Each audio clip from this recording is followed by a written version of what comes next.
En esta asignatura lo que intento es transmitir a los alumnos la utilidad práctica que tienen las matemáticas, tanto en el mundo económico como en el mundo real o laboral que se van a encontrar cuando salgan de una institución como esta. Que vean la utilidad práctica de todas las herramientas que estamos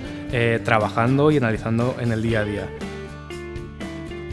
El grado A de Emprendedores creo que tiene el elemento diferencial, sobre todo en un componente muy práctico, en el que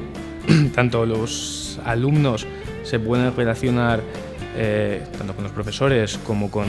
la infraestructura total de la Marina de Empresas, en el que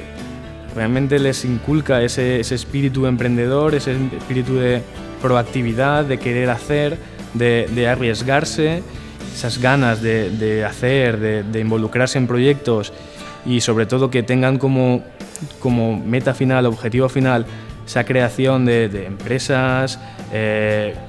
organizaciones que den un valor añadido al final a la sociedad en general. Yo creo que es muy interesante y es digno de admirar por un grado como este.